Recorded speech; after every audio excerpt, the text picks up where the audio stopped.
Bitcoin is still sitting under $90,000, and it feels like the market has paused, all while at the same time, gold is flashing one of the most overheated readings ever seen on a long-term chart. This kind of divergence builds pressure. When that pressure resolves, it often resolves quickly. So here's what matters for investors. This week is not about predicting a single candle. It's about understanding where capital is positioned and what conditions need to change for it to rotate back into Bitcoin. So in the next 10 minutes, I'm going to walk you through one simple idea, a rotation test you can track through the Fed meeting without getting pulled into short-term noise. And just as a quick reminder, this is educational content and certainly not financial advice. So let's get started.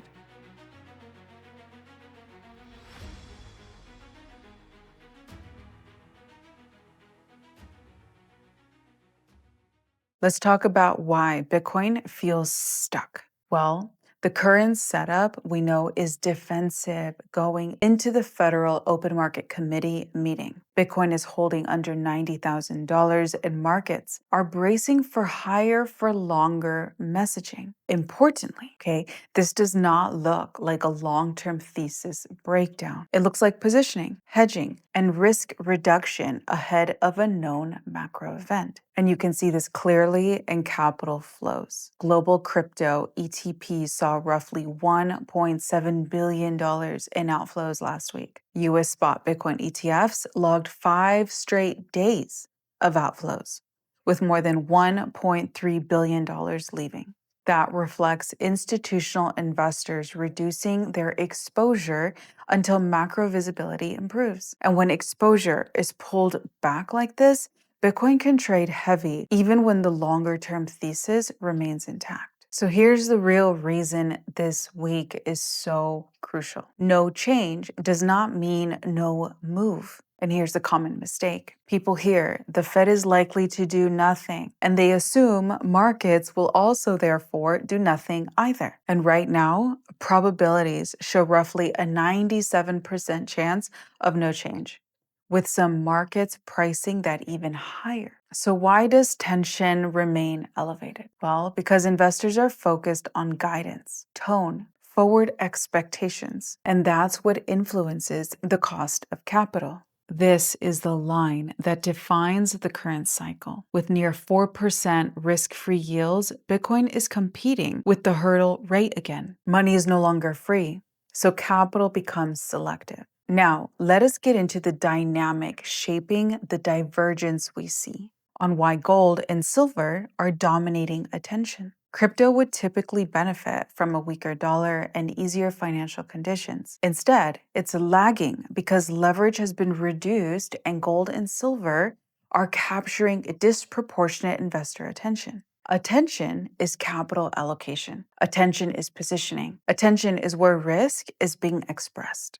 We saw that gold recently traded around $5,100 and silver around $110, both significantly higher on the year. So think of this as a concentration of defensive positioning. Capital has crowded into perceived safety, and Bitcoin remains sidelined as long as the concentration persists. And here's the detail that shifts the tone. Gold has reached what's being described as the most overbought reading in history on a long-term momentum measure, nearly 95. Now, that doesn't imply an immediate reversal. It signals elevated exhaustion risk. And elevated exhaustion risk is where reallocations tend to begin. And here's the rotation test, the one idea I was talking about in my intro to track this week. Two conditions need to align. First, defensive positioning stops accelerating. That means gold and silver cease extending an already stretched move. Secondly, the dollar stops tightening global financial conditions. A key reference point here is the US dollar index, or the DXY, because it measures the dollar against a basket of major currencies. And the last 2 times the DXY broke below 96, Bitcoin rallied meaningfully within months. And right now, the DXY is sitting around 97. So obviously, this is not a forecast. It's a reference point. It's a reference level that many macro investors monitor because it often coincides with shifts in global liquidity conditions. Now, zooming out, the US dollar has lost more than 10% of its value over the past 12 months. That backdrop supports the hard asset trade, and it also underpins Bitcoin's longer-term framework. So the real question for us becomes, does dollar pressure continue while metals stop dominating capital allocations? Well, that combination is where Bitcoin can transition from consolidating into repricing. But there is one main constraint, and that is because selling pressure remains. Selling pressure has not fully cleared. And one metric that highlights this is spot cumulative volume delta, also known as CVD. And in practical terms, it estimates whether aggressive buyers or sellers are in control. And recently, that figure flipped sharply negative, dropping to roughly negative $194 million from about positive $54 million the week prior. So this aligns with broader signals. Hedging remains active, leverage has been reduced, and rallies are still being used to manage exposure. This is where discipline matters. You don't chase the first upside move. You wait for the balance between buyers and sellers to shift. You want to see evidence that sellers are losing control and that demand is absorbing supply. Now let's take a look at relative performance. Bitcoin, measured against silver, is back near levels last seen around the 2022 bear market bottom. So this isn't about choosing one asset over the other. It's about recognizing where defensive capital moved first, because you want to follow the smart money. And when precious metals dominate Bitcoin to this degree, it reflects elevated risk aversion. And historically, that kind of imbalance does not persist indefinitely. Eventually, positioning stabilizes. Then reallocations begin. That transition is where opportunity emerges.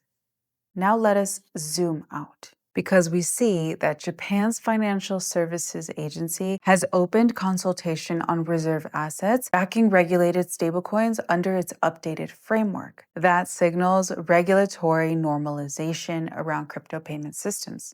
And in the US, there's also a claim circulating that 60% of the top 25 banks are building Bitcoin related products. This actually points towards a larger conversation I want to do a whole video on, actually, explaining the shift that's going on in the world, the new financial and global leaders, and they're not what you think. We're not talking about just central banks or countries. There's a whole new class of superpowers, and there's a whole new structure that's officially kicked off.